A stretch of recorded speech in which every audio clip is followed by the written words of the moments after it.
आज की इस एपिसोड में हम न सिर्फ 30 दिसंबर 2025 के शेयर बाजार के पूरे लेखा जोखा पर चर्चा करेंगे, बल्कि यह भी समझेंगे कि बाजार ऐसा क्या क्लू या संकेत दे रहा है कि बाजार अब अगले बड़े मूव की तैयारी में है। नमस्ते, मैं हूं रविंद्र गौतम और आपका स्वागत है हमारे चैनल संजीवनी टीवी पर, जहां हम हर दिन आपके साथ शेयर बाजार के लेखा जोखा की चर्चा करते हैं। आज का एपिसोड विशेष है क्योंकि हम 30 दिसंबर 2025 के भारतीय शेयर बाजार के अपडेट्स पर गहराई से चर्चा करेंगे। दोस्तों, आज बाजार ने हमें एक रेंज बाउंड ट्रेडिंग का नजारा दिखाया, जहां सेंसेक्स और निफ्टी 50 लगभग फ्लैट बंद हुए। लेकिन क्या यह शांति की लहर है या आने वाले तूफान का इशारा? चलिए इस पर हम विस्तार से बात करते हैं। दोस्तों, यदि आप हमारे चैनल पर पहली बार यह वीडियो देख रहे हैं तो चैनल को सब्सक्राइब करना ना भूलें और बेल आइकॉन भी दबा दें ताकि हर नोटिफिकेशन आप तक पहुंचता रहे। और हाँ, कमेंट सेक्शन में हमें बताएं कि आज का बाजार आपको कैसा लगा, क्या आप बुलिश हैं या बेरिश। चलिए समझना शुरू करते हैं आज के लेखा जोखा को कि आज 30 दिसंबर 2025 मंगलवार को भारतीय शेयर बाजार ने एक फ्लैट क्लोजिंग दर्ज की है। सेंसेक्स 84,675 पर बंद हुआ, जो सिर्फ 20 पॉइंट्स की गिरावट के साथ है। वहीं निफ्टी 50 ने 25,939 पर अपना दिन खत्म किया, जो मात्र 3 पॉइंट्स नीचे है। और वहीं दूसरी तरफ बैंक निफ्टी 239 पॉइंट चढ़कर 59,171 पर बंद हुआ, यानी ये हरे निशान में। बीएसई मिड कैप की बात करें तो यह इंडेक्स 0.05% की गिरावट देखने को मिली, जबकि स्मॉल कैप इंडेक्स में 0.2% की गिरावट हमने देखी। दोस्तों, ये बाजार की रेंज बाउंड ट्रेडिंग का क्लासिक एग्जाम्पल है, जहां निवेशक नए ट्रिगर्स की कमी के कारण सतर्क रहे, वहीं वैश्विक संकेत मिक्स्ड थे और घरेलू स्तर पर कोई बड़ा ट्रिगर नहीं था। लेकिन क्या यह शांत पानी में छिपे खतरे की तरह है? हम आगे देखेंगे।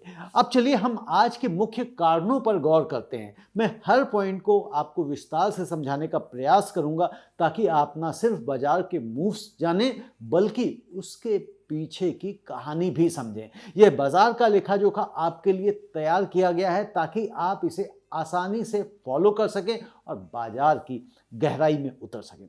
याद रखें, यह जानकारी एजुकेशनल पर्पस के लिए है और निवेश से पहले आप अपने फाइनेंशियल एडवाइजर से सलाह अवश्य लें। पहली बात कि आज भारतीय शेयर बाजार क्यों फ्लैट बंद हुआ। तो दोस्तों, निफ्टी 50 ने मंथली F&O एक्सपायरी डे पर रेंज में ट्रेड किया। रुपये की मजबूती ने सेंटीमेंट को सपोर्ट किया, लेकिन निवेशक क्वार्टर 3 रिजल्ट सीजन शुरू होने से पहले सेलेक्टिव बाइंग और प्रॉफिट बुकिंग में लगे रहे। साथ ही भारत अमेरिका ट्रेड टॉक्स पर और क्लैरिटी का उन्हें इंतजार रहा। और आज भारतीय रुपया जो हमारा रहा 19 पैसे मजबूत होकर 79.78 पर बंद हुआ। यह एक इंटरेस्टिंग पॉइंट है कि रुपये की मजबूती क्यों महत्वपूर्ण है। दोस्तों, जब रुपया मजबूत होता है तो आयात यानी कि इंपोर्ट सस्ता हो जाता है, जिससे कंपनियों की कॉस्ट कम होती है, खासकर ऑयल और कमोडिटी इंपोर्ट करने वाली कंपनियों के लिए। लेकिन एफआईआईज का आउटफ्लो जारी है, जो बाजार में लगातार दबाव बना रहा है। घरेलू बाजार में उतार चढ़ाव रहा, ग्लोबल क्यूज सपोर्टिव थे और सेलेक्टिव वैल्यू बाइंग भी हुई। मजबूत रुपए ने कुछ राहत अवश्य दी है, लेकिन कुल मिलाकर सेंटीमेंट कॉशियस रहा क्योंकि एफआईआईज का आउटफ्लो जारी है। बेशेर याद हैं, पता ही नहीं कब खत्म होगा।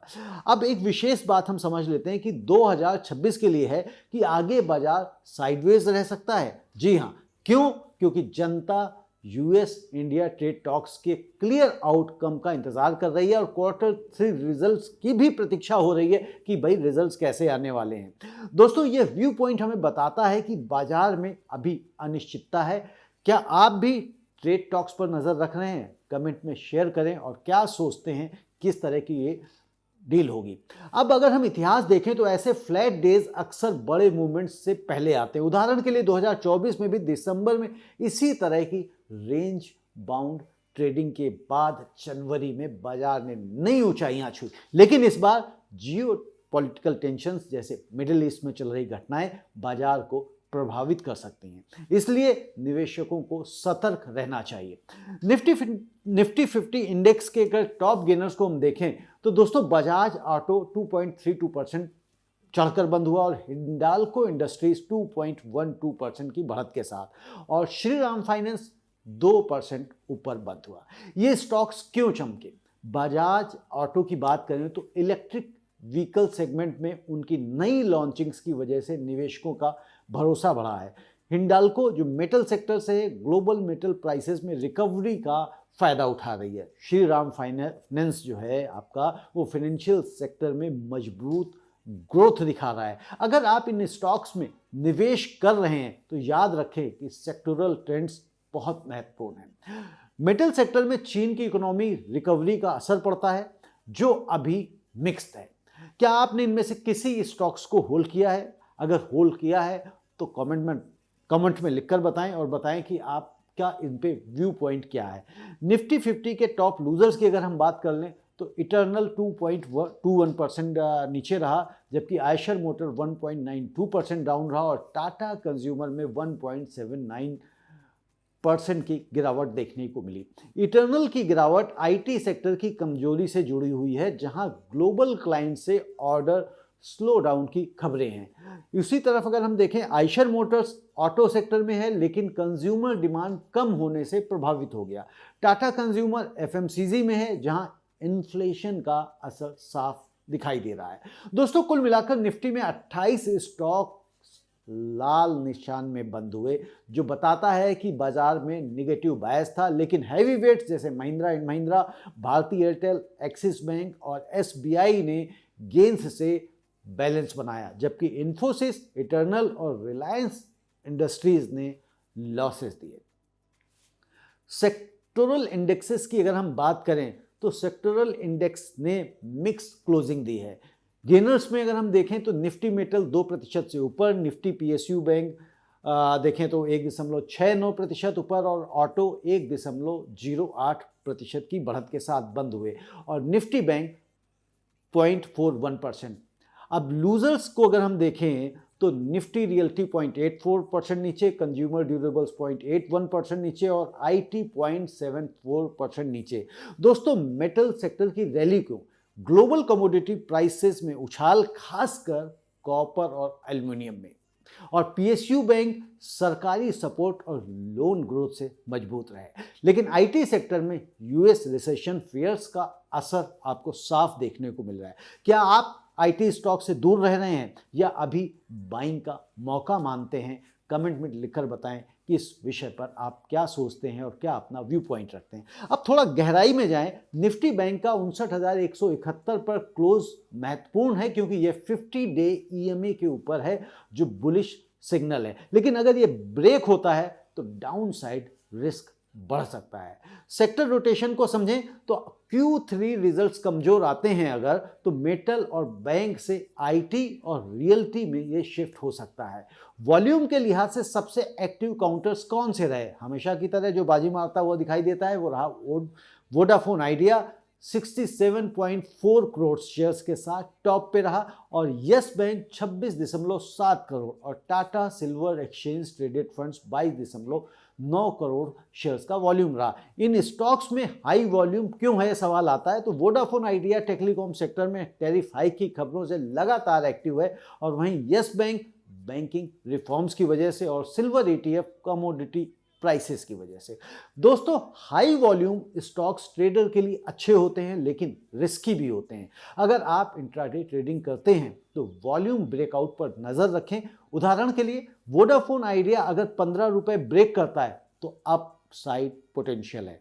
बीएसई पर 11 स्टॉक्स जो 15% से अधिक उछले तो Orient technologies, NRB industrial bearings और ओरिएंट सेराटेक ये 15% से अधिक उछले। अब ये स्मॉल कैप स्टॉक्स क्यों उछले तो ओरिएंट टेक्नोलॉजीज आईटी सॉल्यूशंस में नए कॉन्ट्रैक्ट्स की वजह से और NRB bearing auto sector demand की वजह से। दोस्तों स्मॉल कैप्स में वोलेटिलिटी हाई होती है लेकिन रिटर्न्स भी हाई होते हैं और तो वहीं के वहीं लॉसेस भी हाई ही हो जाते हैं। क्या आप स्मॉल कैप में निवेश करते हैं, और यदि करते हैं तो इसके पीछे आपकी क्या फिलॉसफी है, कमेंट में लिखकर हमें अवश्य बताएं। एडवांस डिक्लाइन रेशियो की अगर हम बात करें तो बीएसई पर 4,347 स्टॉक्स ट्रेड हुए, जिनमें 1918 एडवांसेस में और 2260 डिक्लाइन रहे और 169 स्टॉक्स अनचेंज रहे। यह निगेटिव रेट दिखाता है, मतलब बाजार में ज़्यादा स्टॉक्स गिरे, लेकिन यह फ्लैट इंडेक्स के साथ कंट्रास्ट है जो हैवी वेट्स के सपोर्ट से हुआ।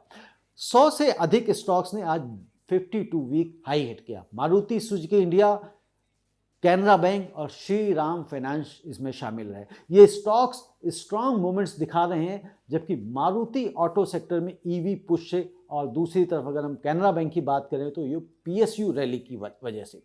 दूसरी तरफ लगभग 200 स्टॉक्स ने 52 वीक लो हिट किया। ACC, BASF India, Colgate, Palmolive और डिक्सन टेक्नोलॉजी, गोदरेज एग्रोवेट और happiest minds, Vedanta fashions, PCBL chemical और पॉली मेडिक्योर जैसे स्टॉक्स की बैंड बजी। ये स्टॉक्स जो इनकी जो बैंड बजी, इनकी जो कमजोरी रही, वो सेक्टोरल कमजोरी के कारण प्रभावित रहे। उदाहरण के लिए एसीसी सीमेंट जो है वो सेक्टर में ओवर सप्लाई के कारण। और अब निफ्टी का टेक्निकल आउटलुक देखते हैं तो इमीडिएट सपोर्ट 25,850 और 25,870 के जोन में है। अगर ये ब्रेक होता है तो बेयरिश सेंटीमेंट बढ़ेगा। रेजिस्टेंस की बात करें तो 26,000 और 26,000 के ऊपर थोड़ा सा 26,050, यहाँ पे ये स्ट्रॉन्ग रेजिस्टेंस है। अब हम समाचार से आगे बढ़कर कुछ विश्लेषण करते हैं। मीडियम टर्म आउटलुक पॉजिटिव है अगर हम इसको ठीक से समझ रहे हैं मार्केट को, तो क्योंकि अर्निंग ग्रोथ की उम्मीद है, हेल्दी ग्रोथ, इन्फ्लेशन डायनेमिक्स और मॉनेटरी ईजिंग की वजह से। लेकिन शॉर्ट टर्म में सतर्कता बरतने की हमें आवश्यकता है। एफआईआईज का आउटफ्लो पिछले महीने 50,000 करोड़ से अधिक रहा, जो डीआईआई की बाइंग की वजह से बैलेंस हो रहा है। तो दोस्तों, शेयर बाजार में अपने आप को डाइवर्सिफाइड रखें, सिर्फ एक सेक्टर पर डिपेंड ना करें। Q3 रिजल्ट पर नज़र बना के रखें और आईटी और एफएमसीजी में, क्योंकि यहाँ पे कमजोरी संभव है। और रुपये की मूवमेंट को भी आप ट्रैक करते रहें। स्मॉल कैप्स में सेलेक्टिव रहें। तो दोस्तों, यह था आज का हमारा पूरा लेखा जोखा। अगर आपको ये पसंद आया है तो लाइक करें, शेयर करें और हमारे चैनल को सब्सक्राइब भी करें। और अगले एपिसोड में यानी कि कल हम फिर मिलेंगे। तब तक के लिए इजाज़त दीजिए। धन्यवाद।